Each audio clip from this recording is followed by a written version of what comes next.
you came in with the cold and the rain and the crazy weather, but we're here and we're at the end of February already. 2 months almost done. In 2023, it's almost going to be Christmas soon. We'll be shopping in about a month and getting ready for that. But man, today we finished our series last week. We went 7 deadly sins, and we're done. We're going to one day we're going to talk about generosity. And I think it's so important that we understand what generosity is, because I think it's truly something that needs a change of heart and an understanding when you get understanding generosity. See, we don't talk about giving at Christ Church that much. And we do believe it's important because it's one of our big 4 to be a member here. That's part of the process, is you understand that giving. But man, you have to get that in that heart change. We always tell you, seek God, ask God. We can talk about it, we can share. Until you get it in that heart change, you're always going to struggle with that area. But it's so important that we understand that's much more than giving. See, generosity, when your heart is open to be generous, it's in all areas of your life. It's not just financial.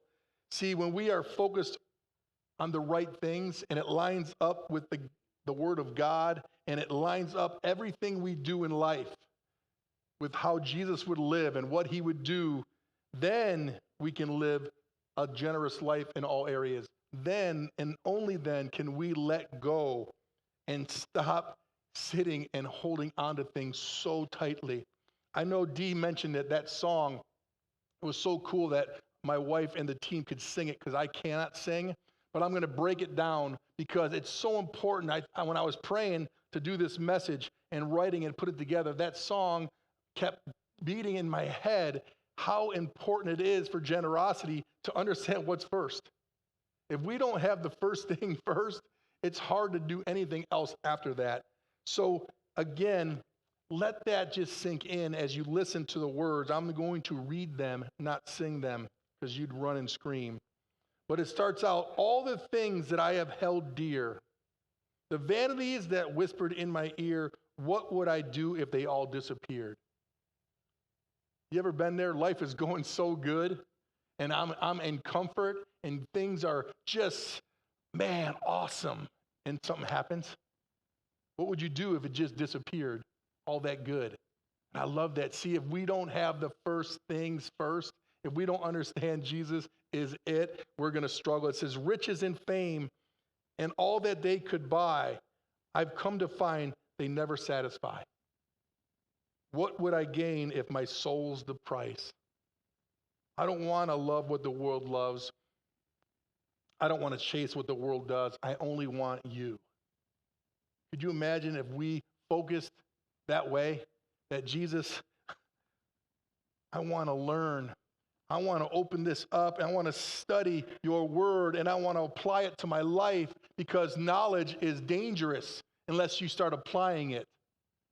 See, if you don't apply knowledge, it just comes and bottles up in your head, and you don't deal with it. See, when we deal with it and we start applying it to life, and we start living the first thing first, and I start living like Christ, man, there's a difference. And there's a strength and a boldness. Look at the song goes on to say, first things first, I seek your will, not my own. Man, that right there will preach anywhere. It's not what we want and what our will is. When we hold on to our will and what we want, it only leads us to disaster. Because we'll keep reaching. And when we get something, we just heard in that song, it never satisfies. See, we'll keep spinning our wheels in the same mud. It says, surrender all my wants to you. Keep the first thing first. To live your truth, walk your ways. Set my eyes, Lord, I fix my face on you. All my desires reversed. Gosh, it's so perfect for our walk with the Lord. If we can do these things and lock in to him and understand that, man, we would be able to get through every trouble and trial that's going to be here. Man, we were never told, if you accept Jesus, there'll be no trials and tribulations. It'll be all dandy and all good. See, to keep the first thing first, it says, I give it all. I give it all, my life an offering. My heart is yours, so have your way in me. Your kingdom's all I want to seek. We can get there. I truly believe when we get there, see, generosity starts coming. And we start thinking not just of ourselves. We start thinking of the first thing in Jesus, how I can do things that Jesus did. He came to serve. He came to help. He came to make sure people heard something. See, our heart starts to change when he's first. And we start surrendering our will and see the white knuckles that we hold on to everything so dearly. We don't want to let it go. I don't want to miss that. I don't want to lose that. It's so important to me. See, we start loosening up. We start to be generous, truly, with our time and our talents and our finances and our love. We don't just lock in to be this selfish person living to get as much as they can. See, it said, what if all this stuff we held so dear was gone? See, Jesus is still there. That's what's so amazing. It says, thinking and getting all the riches and fame doesn't satisfy. See, Jesus does satisfy. He fills us. The only way that we can complete and fill this heart is with Jesus. It doesn't work with more money we get. The more money we get doesn't always make it feel good. People struggle. The more relations we build to be good, they have to be the right relationships. See, what would I gain if my soul is the price? See, that's biblical. See, holding tightly to the things of this world will strip us of our love for Jesus. When we can't let go, it's hard to keep loving the right way. Live his truth, not your own truth. The world will tell you differently every single day. It's okay. Your truth is your truth. That means nothing. See, generosity takes us believing in accepting Jesus as Lord and Savior. Lord and Savior. There has to be a change. And God says, and it says in Romans, let God transform us. We have to let that happen. We're not going to just transform. We have to let God change us and start growing, start seeing that growth to be good, and start growing and learning and keep driving towards him. See, the song goes on to say, I don't want to love what the world loves. I don't want to chase what the world does. I only want you. See, it all comes down to alignment. Are we aligned together with Christ? Or is Christ over here and we love him, but we only want him when we need him? See, we have to align. And I love it. It's walking right there. The Holy Spirit's guiding us and only teaching us what Jesus wants us to know. And he's right there. We're walking in his footsteps. We don't have to be ever wondering where we have to go if we open this up and we start living it fully. That's why here at Christ Church, we share for you to read a daily reading plan. Get in the Word every day and ask and seek and knock and keep growing. We're never too old to grow and be learners. We have to continue. Paul is amazing. Paul is inspired by God to write 17 books in the New Testament. And he still said, I'm not there. I'm going to keep working. I'm going to keep growing. We all need to keep doing that. Look at 1 Timothy 6:15-21. It says, for at just the right time, Christ will be revealed from heaven by the blessed and only Almighty God, the King of all kings, the Lord of all lords. He alone can never die. And he lives in light so brilliant that no human could approach him. No human eye has ever seen him nor ever will. All honor and power to him forever. Amen. Teach those who are rich in this world not to be proud and not to trust in their money, which is so unreliable. Their trust should be in God, who richly gives us all we need for our enjoyment. What? All Christians are boring and fuddy-duddies. Man, I'm coming out with some serious words today. But he gives us all we need for our enjoyment. When we lock in and we have that peace that grows and our heart is changing and we love him first, man, there is just an excitement that the world cannot give. He gives us all we need for our enjoyment. It says, tell them to use their money to do good. They should be rich in good works and generous to those in need, always being ready to share with others. By doing this, they will be storing up their treasures as a good foundation for the future, so that they may experience true life. Timothy, guard what God has entrusted to you. Avoid godless, foolish discussions with those who oppose you with their so-called knowledge. Some people have wandered from the faith by following such foolishness. May God's grace be with you all. He's encouraging Timothy as he goes out to teach the good news. And that's for us. We're called to go into the world, make a difference, shine a light, be different. And when we have the first thing first, we can do that with power and glory and boldness. We should never shrink back when the world's pressuring us. It's a narrow road to heaven and a broad road to hell. They're going to push and push and push, and we have the only strength that matters. When he's first, we can be bold, and we don't care, and we stand up. See, first things first equals having all we need for enjoyment. When we are full of him, we do what is pleasing to him, and we do what we're supposed to do. We start living differently, thinking of others. See, it's clear that we are to think of others as better than ourselves. So when we accept Christ and we're growing and learning, that is for us. That salvation is for us. And now we're here to shine it and spread it to others. We should be excited to share. We should be excited to help. We should be excited to talk to people that are wondering about Jesus and give them that, because our eyes should be focused on the other people around us.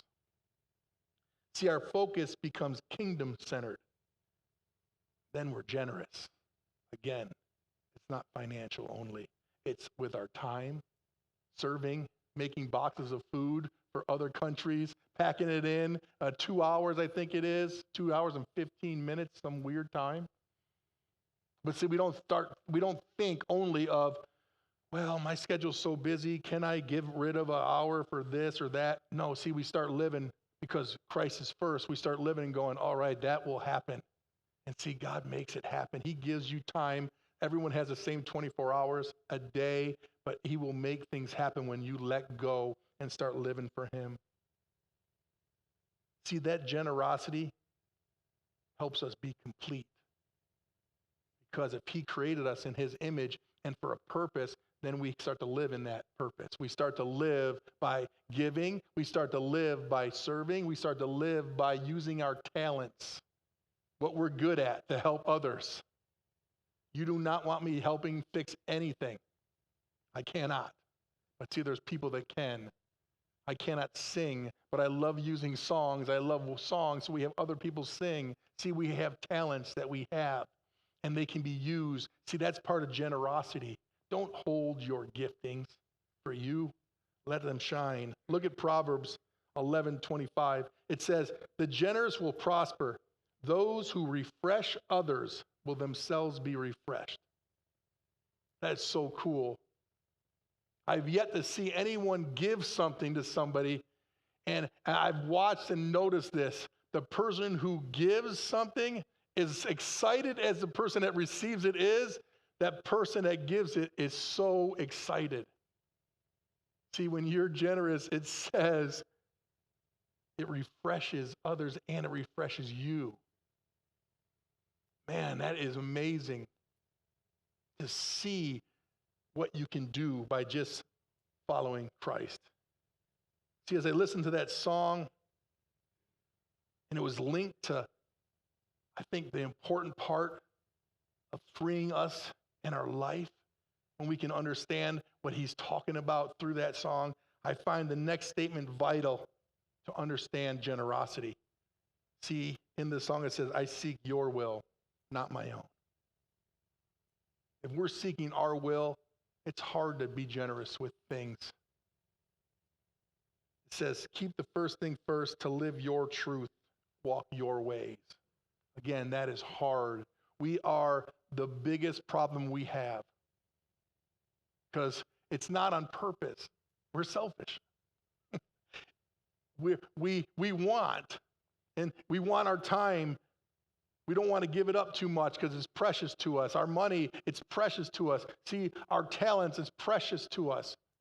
God's saying, just let it go. When we think of him, we surrender us. Now we can start walking out true life.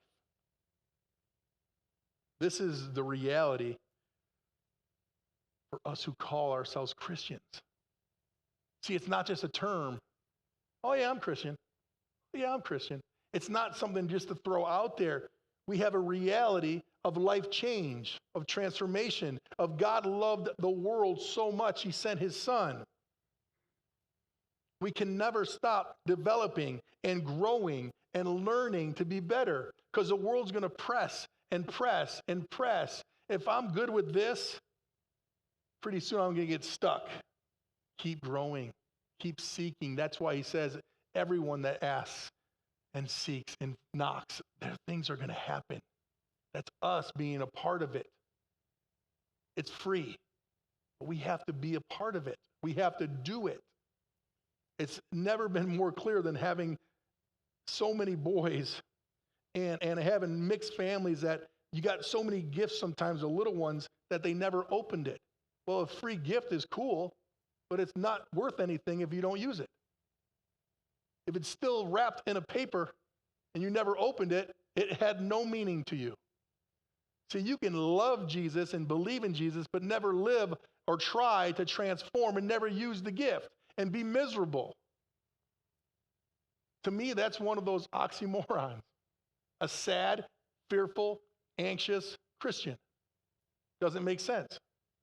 It doesn't line up with what the word says. And this is our 100% truth guide to help us so we keep learning. And again, we're going to fall short. He wasn't expecting us, oh, listen, this gift is free, but you better be perfect, or I'm going to take it back. No, it's free, but we need to keep seeking him and asking, and keep living and trying, and keep growing and seeing that joy and that peace and that gentleness and that those fruit of the Spirit start to go and develop in us, that self-control, that love. What a difference when we're growing. See, we can all grow. At this church, we're only higher because the stage is up here. But I'm learning every single week, and I'm asking you to learn and grow and study. And I've read the Bible for 18 years, 19 years, every single day, and I'm still learning. See, I never tied this next set of scripture up with generosity until I read it for this message. See, that's what God does. He opens the door when you ask him, and he gives you things that you might not have put together. And all of a sudden, whoa, how cool is that? And look at this scripture in Matthew 26, starting in verse 6. It says, meanwhile, Jesus was in Bethany at the home of Simon, a man who had previously had leprosy. While he was eating, a woman came in with a beautiful alabaster jar of expensive perfume and poured it over his head. The disciples were indignant when they saw this. What a waste, they said. It could have been sold for a high price and the money given to the poor. But Jesus, aware of this reply, replied, why criticize this woman for doing such a good thing to me? You will always have the poor among you, but you will not always have me. She has poured this perfume on me to prepare my body for burial. I tell you the truth, wherever the good news is preached throughout the world, this woman's deeds will be remembered and discussed. A woman came with a beautiful jar of expensive perfume. See, it was her expensive jar of perfume. She could have did anything she want with it. See, the money didn't matter to her because she was generous to the one who should be first, Jesus. Again, I've read that over and never really picked it in. That money was for her. And they were so angry because it was expensive. And what a waste. And all she wanted to do was give it to Jesus and anoint him. What a difference. See, that's where we line up. When I talked about that alignment. When we're on the right alignment with Jesus, man, the things we do, they don't matter. We don't start thinking like that. Man, what a waste. Can you imagine? The disciples have been walking with Jesus for years. Darn that woman, what are you doing to him? You wasted all that money. I know Jesus, God in flesh, fully. I know his head muscles work, and he probably was like, oh, how long do I have to be with you guys? Get this. And that's it. He's trying to teach us always. He mattered to her so much. He gave an expensive bar. She gave an expensive jar of perfume to anoint him. See, that lines right up with our mission this year. Hold the line, unwavering faith. That's what we need to keep seeking, unwavering faith.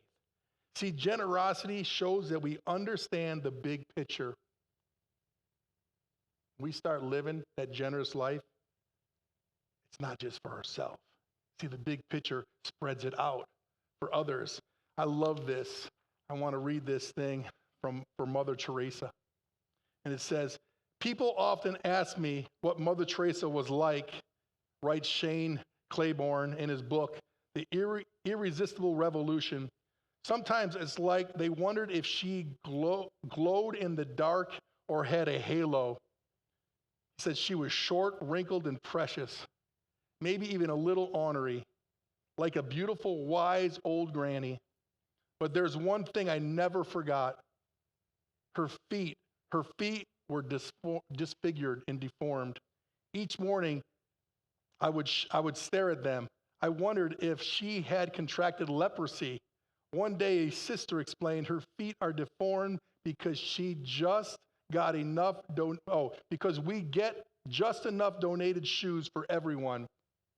And Mother does not want anyone to get stuck with a worse pair. So she digs through to find the worst ones. And years of doing this have deformed her feet. Years of loving her neighbor as herself and as her deformed feet. When people are asked about the person whose life they most admire, so often the answer is Mother Teresa. She made the most of her life. I don't know if you had a struggle with feet ever. I've got gout sometimes, and God has blessed me not to have it. I haven't had it in a while, but it hurts so bad when your feet hurt. You can't walk. You have to walk. You have to do things. She did not care. See, that's unwavering faith, and that's generosity. See, what I've learned by studying this is generosity and unwavering faith are intertwined, because she's looking through the bad shoes to get the worst one so someone else doesn't get the worst one. That's as simple as it is. I'll take a little pain just so I can have someone else have joy and have comfort. Man, what a difference when we can line up.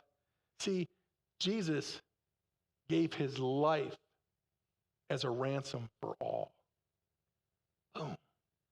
See, that's generosity. He died for us. He gave it all. What are we so worried about?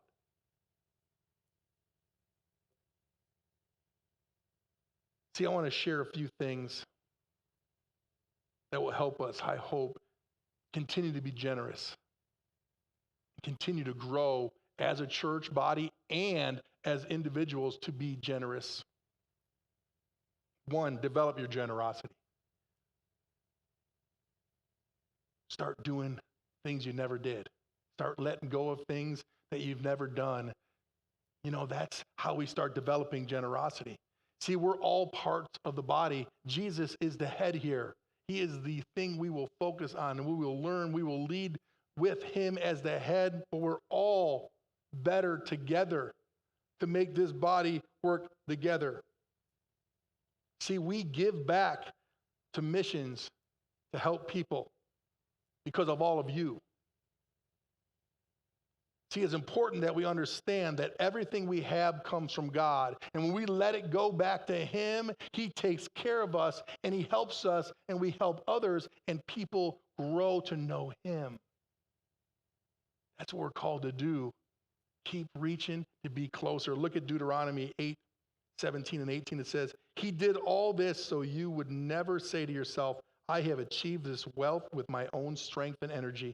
Remember the Lord your God. He is the one who gives you the power to be successful in order to fulfill the covenant he had confirmed to your ancestors with an oath.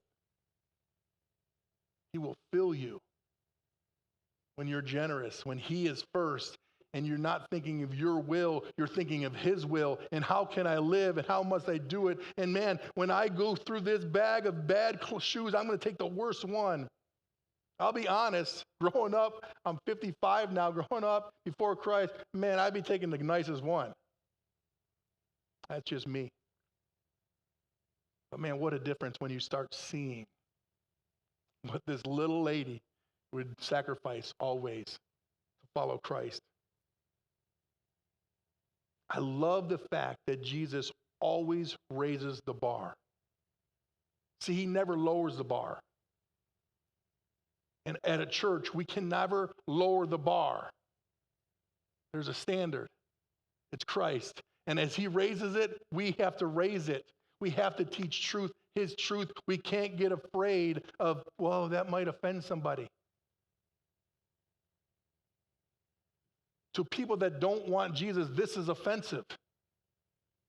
It's biblical.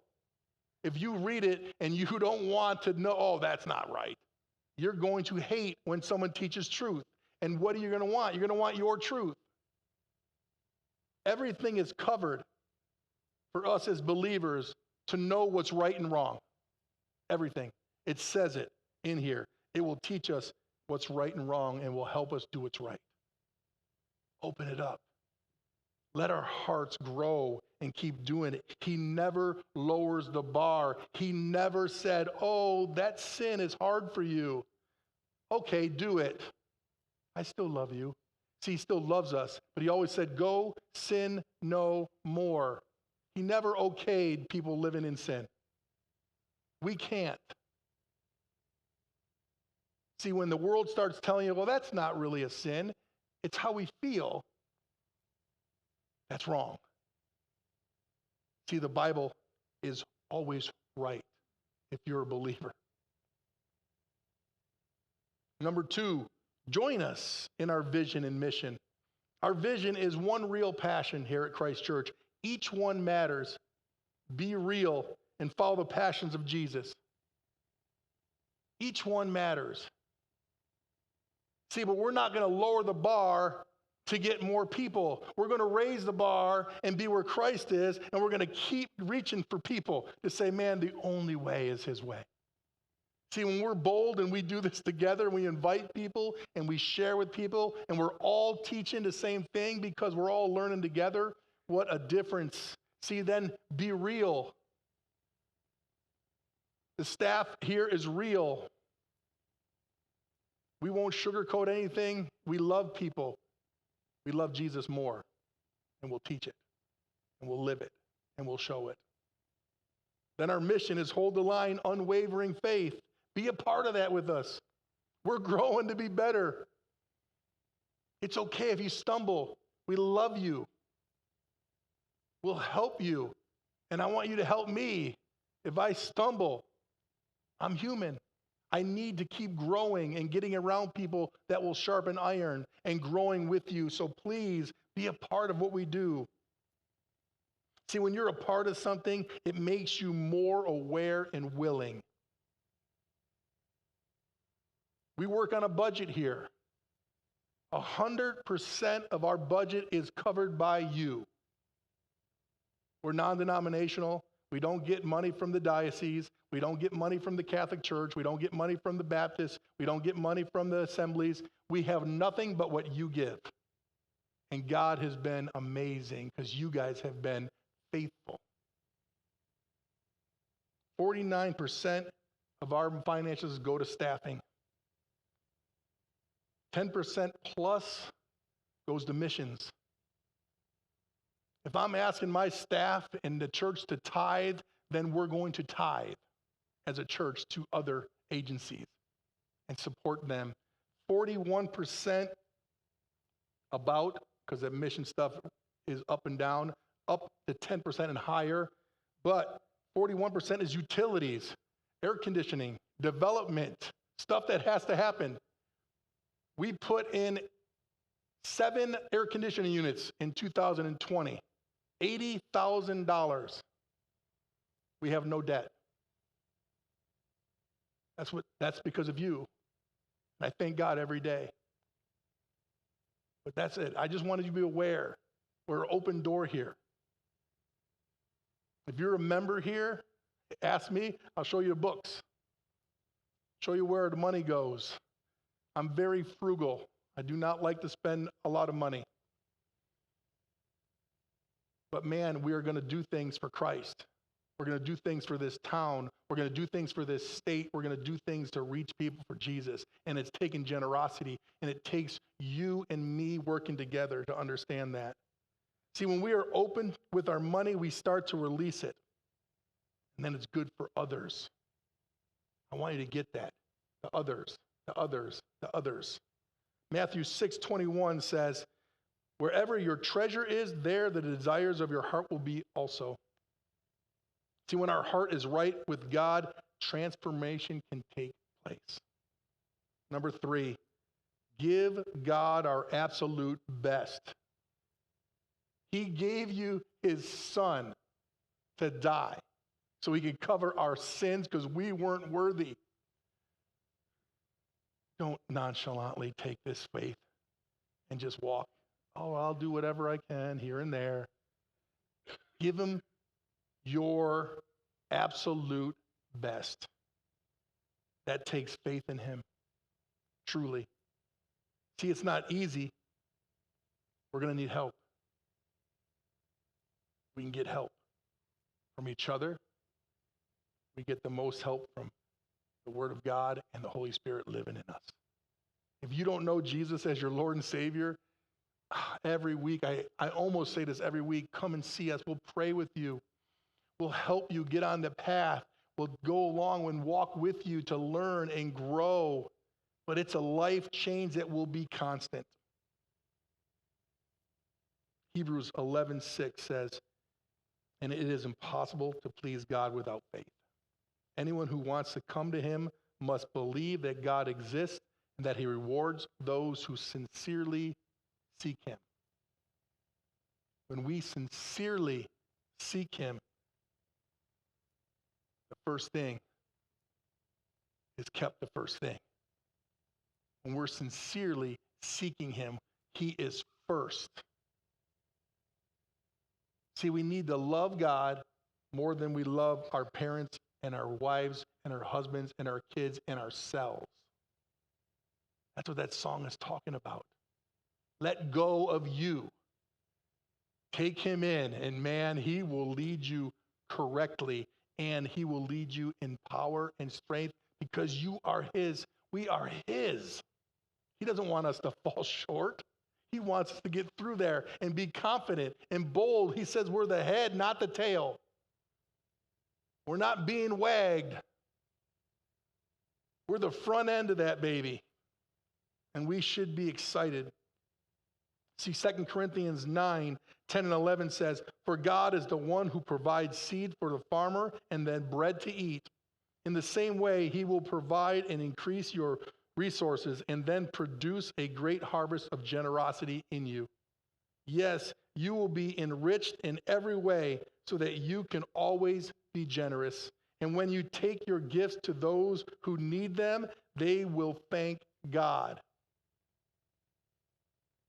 See, it's not to thank you or to thank me. Man, God, you're so good. See, let's open our hearts up to him and his truth and see how generous and generosity fulfills us in every way. Because, man, I can't imagine being generous in every aspect, living like Christ, and then being not fulfilled. Here's some tools always to learn and grow, to get better, to get more, to save more, to be a part of something where you don't feel stressed all the time. And then we're all in different areas, but Dave Ramsey, look him up. He's got great stuff to help. You know, I love ABCs of Financial Freedom from Barry Cameron. It's a great way to connect and grow. We did Plastic Donuts here by Jeff Anderson. Start a budget and set it out and start to see. Never let things bind you down. Jesus loves you. He will help you in every aspect. I want to finish with Warren Wiersbe. He says, in the process of giving, we are not the ones who get the glory. It is the Lord who is glorified. Let's pray. Dear God, we come because we love you and we want to learn and we want to get better. Thank you for loving us even when we weren't worthy and giving us everything we need for our enjoyment, for our health, for our strength, for our generosity. Keep us growing and learning and keep us focused on the first things first. Jesus, we love you. We ask all this in Jesus' name. Amen. Amen. We do communion at the end. Again, as I've done this and been at 4 different churches teaching, man, after a message